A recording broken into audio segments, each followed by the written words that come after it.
First time po nilang kay Lola Francia. Ay, dapat. Hi Wow Life, another video, another share guys, another POV.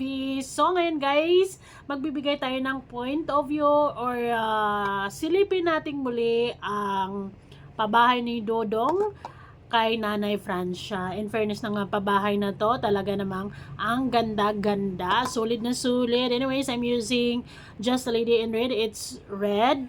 So, Wow Life Key Sleep and Shake Tin, 30 pesos only.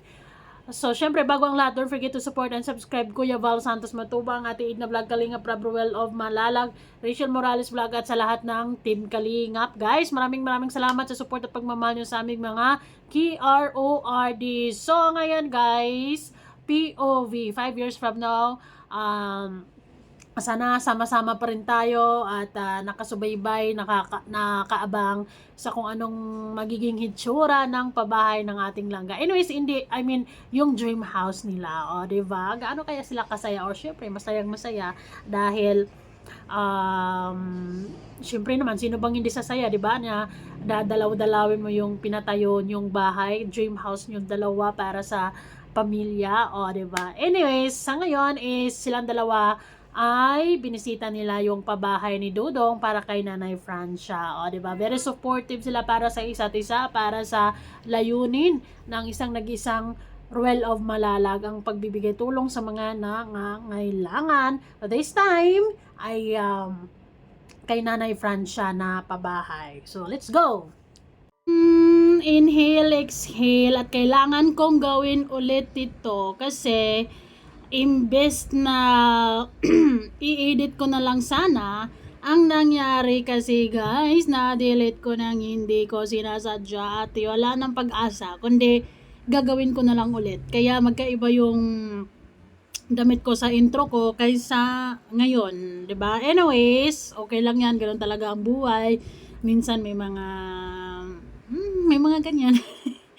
May mga hindi inasahang mga pangyayari, pero ang mahalaga is laban lang. So, ito guys, ito yung part 10 ng pagbisita nila Langga Rachel at saka ni Dodong sa bahay ni Nanay Francia. Actually, ini-imagine ko sila 10 years from now or 5 years from now na sana sama-sama pa rin tayo, andyan pa rin kayo, hindi kayo sumusuko, solid pa din yung suporta nyo sa ating mga langga, and then nakikita natin sila 5 years from now, andon, sikat pa din sila, namamayagpag pa din sila dito sa YouTube, sinubaybayan pa din sila ng mga tao dahil gustong makita kung anong mangyayari sa buhay pag-ibig nila, ganon. And hanggang sa magkakapamilya. Siguro 5 years from now, and if happens na bibisita sila sa kanilang pinapatayong dream house, ang saya-saya. Although ito ngayon is hindi pa to dream house nila. Ito yung mga bahay ng mga tinutulungan nila, mga beneficiaries ni Dodong, si Nanay Lilia. In fairness, ang ganda ng bahay, and actually patapos na to. No, sobrang mabilisang lang talaga atake ang mga pabahay ni Dodong. It takes 2 or 3 months, and yes, tapos na. Ganun agad. Maraming salamat sa mga sponsors natin dyan. Salamat sa mga solid supporters, sa mga marathoners natin. Highly appreciated yung efforts nyo, sa sobrang supportive nyo sa ating mga langga. Now, simulan na natin. Shoutout po sa ating lahat and welcome back sa ating YouTube channel, ang Ruel of Malalag. And In fairness, ang kikay nila nga dito, ang kikay. Mala Julina Magdangal yan. Yung maraming mga pa-clip-clip, mga butterfly na ilalagay sa ulo. Fresh na fresh, bagay na bagay sa kanya. And those faces, hopefully, they will maintain that happiness. 5 years from now, makikita pa din natin sila na, ayun, masayang-masaya sila na pinaplano yung mga pangarap nila sa buhay. Actually, nakikita ko sa kanila si Kung TV and si V. Cortez. Diba? Nagsimula sila sa wala-wala, and then, nag-work hard lang sila parihas, diba? And then, ayun, makita naman natin na kung gaano sila ka-successful ngayon. At, yun, sa haba-haba man ng prosesyon, sa simbahan pa rin ang tuloy ng dalawa. first time po nilang kay Lola Francia. Ay, dapat pala wala ang sa. Ayun. Papunta na kami sa ginagawang bahay po ni Lola Francia, mga kalingap. No? Ang ganda ng bahay. And first time nilang dito. First time mo? Dito sa First bahay na time to? dito. Sa bahay na ito? Guys, kapag ka nabibitin kayo dito sa video ko na to, panoorin nyo lang ulit doon sa kung saan ano ni Dodong. Kung saan sa uploaded videos ni Dodong. Ay, bali second time pala. Nung una. Ano ba talaga? Pinakita doon si tatay, di ba? Nakita namin. Tapos first time mo dito sa pabahay na makita. Hindi. Nakita ko na yun sa vlog. Ay, di ba sa personal? Pero nakita ko na yan. Ay, mga kalingap, kasama ko po. Silangga. Ayun, I believe na itong pagsasama-sama nilang ganito na kumbaga, since Silangga Rachel is nag-start na rin siya sa mga pabahay, she will learn more from Dodong kung paano ang mga gagawin, kung paano mga atake. Well, to be fair naman, sa mga updates ng pabahay nilang Rachel kay Ate Marivic, so far, so good naman. And, ayun, she adapts it, very quick. Mag-update kami sa pabahay kay Lola Francia. 5 years from now, hi mga kalingap, mag-update kami sa pabahay namin, ano na itsura, ganyan. Iwas kayo sa mga, kasi nababalitaan ko may mga vlogger ngayon na nabubudol sa nakukuha nilang mga, ang tawag nun, engineer, mga ganyan na sana gumawa sa bahay nila, sana tapos na, and then, boosh, biglang wala pa pala. Oo. Pabahay po namin. Shout out po sa Trio Rochelle ABC Canada. Shoutout sa mga sponsor. 1, 2, 3. Diba? Ang bilis. Actually, itong pabahay na to, kahit nung andun pa sila sa Malalag, itong pabahay na to, hindi naman to natigil. Dire-diretso pa din naman yung paggawa nito. Kasi, ang nag-update nga yung asawa ni Kuya Alex, si Ate Glay. So, ayun, kita nyo naman, ang bilis-bilis. Basta kasi yung nagpapatrabaho, tinututukan, nandyan nakabisita lagi-lagi, talagang mabilis matapos, and then maraming may mga materyales, may mga andyan lahat yung gagamitin, andyan yung mga karpintero, kaya basic, napakabilis matapos. So yun, ilang kimbot na lang yan, matatapos na rin yan actually. Nasa Davao pa yung Silangga. Ang ilang bahay na yan ni Dodong, actually, pero mangang ako din siya sa mga nakikita grabe. na. Update kami. Ay, may simento pre. Ganong masasabi mo sa pabahay? Ang ganda. Sobra. Parang ang ganda ng place niyan, and then doon banda may kalsada, tas ito, bahay, parang ang fresh lang, ang lamig siguro niyan dyan, no? Ang ganda ko. Ay, sobra naman. Kitang-kita naman ang ebidensya, di ba? May mga isama ko yung mag-isama, baka sabihin yun. Di totoo naman, may ebidensya naman tayo. Nasa harap naman po ang ebidensya. Proud BF lang si Dodong, ganon lang. True naman. So, ayun mga kalip. At ang ganda ng lokasyon, di ba ga? Ang taas, oh. Yeah, mas maganda silang ga, oh. Nandito na po tayo sa lugar ko sa kapabahay ko sila. Kaya nga, sa ating bahay, hindi kay Lola Francia to. Yung pabahay nyo, kailangan nyo pang planuhin ng bonggang-bongga kung anong disenyo ng bahay nyo, kung ilang kwarto ang gusto nyo. Kung for example, magkaroon kayo ng anak na bali 3, 4, 5 years from now, no? 4 din ang kwarto. Pero kung nag-iisang nagtutubo po nitong Saan? ang gulay-gulay ni Nanay. Ang paswerte yan. Bilis ah. Kaya nagtanim na tayo? Meron ba nga sa loob ga? Ayan mo. May nagtubo Yung na balkonahe ni pag-gulay-gulay nanay. ni Nanay. Ayan, oh. Ay, grabe si Nanay. Gabi Hindi pa niya, yun yung nagtatanim, tinatawag pero na may tanim bisol. Ayun. May playground si nanay dito. Madapos silang Anong tawag dyan? Slide ga?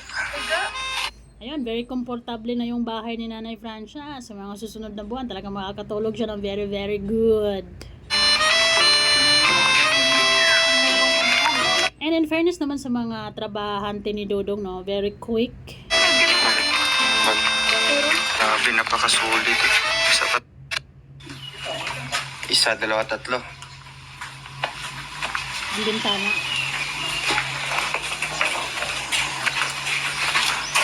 Akit tayo sa taas. Okay.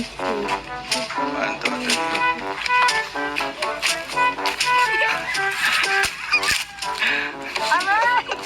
Okay lang.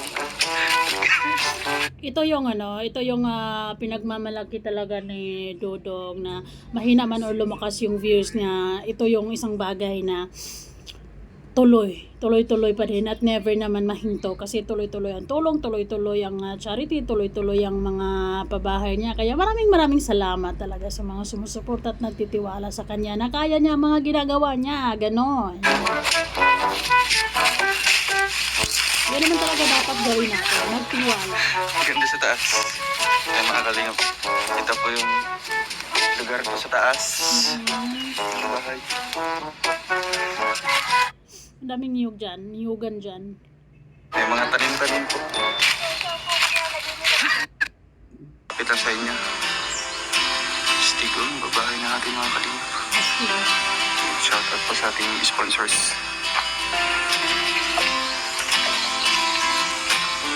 Now, without the help of your, sa mga sponsors natin dyan, hindi man natin may isa-isa or I can drop even a single name because syempre hindi ko rin alam, pero sponsors na lang yung tawag natin sa kanila in general, diba? So maraming salamat sa blessings every time na meron kayo ipapadala or pinapadala para sa mga ganitong gawain ni Dodong, diba? So Nanay Francia will be so very happy sa mga susunod na buwan because yung pabahay niya, nako, napakabilis.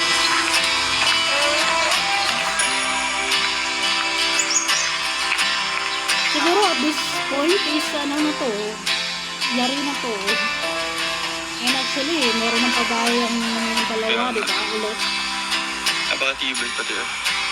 May beam sa taas. Mga ilang ano to? Actually, isa na rin ako sa mga excited. Isa ako sa mga excited sa mga sa dream house ni Dodong, sa dream house ng family niya, hindi pa dream house nila Nilangga, dream house ng family niya. Kasi ang uunahin talaga nila is family first bago yung mga pangarap nilang isa't isa. Well, okay lang, fair enough because silang Rachel is just 18 years old, nag-aaral pa din naman, di ba? So, hindi pa nila masyadong priority kung ano. Ngayon, I believe na they're working very hard, like magkakasama sila everyday, being productive, do this, do that, para sa mga para sa future for sure, 'di ba? Pero ayun, 5 years from now, tsaka natin tsaka natin masisilip yan yung kung ano ba yung mangyayari, 'di ba? Tayo, mga ilang pirasong plywood para sa natin, kisame. Istin, 20 pa ito lahat. Kisame is talaga very needed kasi kung walang kisame ang init-init. Yun lang flooring sa taas. 20 size yun. Tapos parehas lang yung sukat na. May Like sobra example, Kasi mga 20 lang. dito. Yan dito na part na yan. Kung saan is parang lanay nga, gano'n, no? Ang dyan, ang fresh siguro dyan. Tuwing umaga, magkakape, or bago matulog, dyan mo natambay-tambay. Mga like, alas 5 or alas 6. Kasi pag alas 7 naman na, nakakatakot. Gabi na. And wala masyadong kapitbahay, and madilim na yung paligid, diba? So, mga around 5 or 6, masarap tumambay-tambay dito sa may bandang, ito, sa labas na to. Yung kung saan ginagawa ni Kuya. Yung mga ano siya. Diba? Hindi yan yung nakala ni Nanay Francia na magkakaroon pa siya ng bonggang-bonggang pabahay na yan. Sa edad niya na yan. Kaya thanks to Royal of Malalag na may puso para sa ating mga seniors.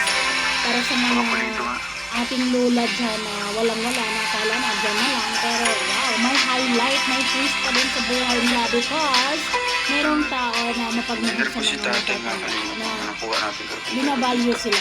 And that's the way of Malalag. Lababo din na. Ano lang, simple lang. Feeling ko dyan, lababo, kusina na yan dyan. Lalagyan natin ng Dyan na rin sila kakain. Lilia. Kaya ang ganda, di ba? Ganda ng Kwarto. kinalabasan. Francia. Ito, pare-parehas lang siguro ito ng puro nasa bahay niya, Nanay Lilian. Sasakan. Isa. medyo malaki to, ng very well. May Anyways, table yung nanay. Tapos yung bamboo set. Yan yung sponsor na po.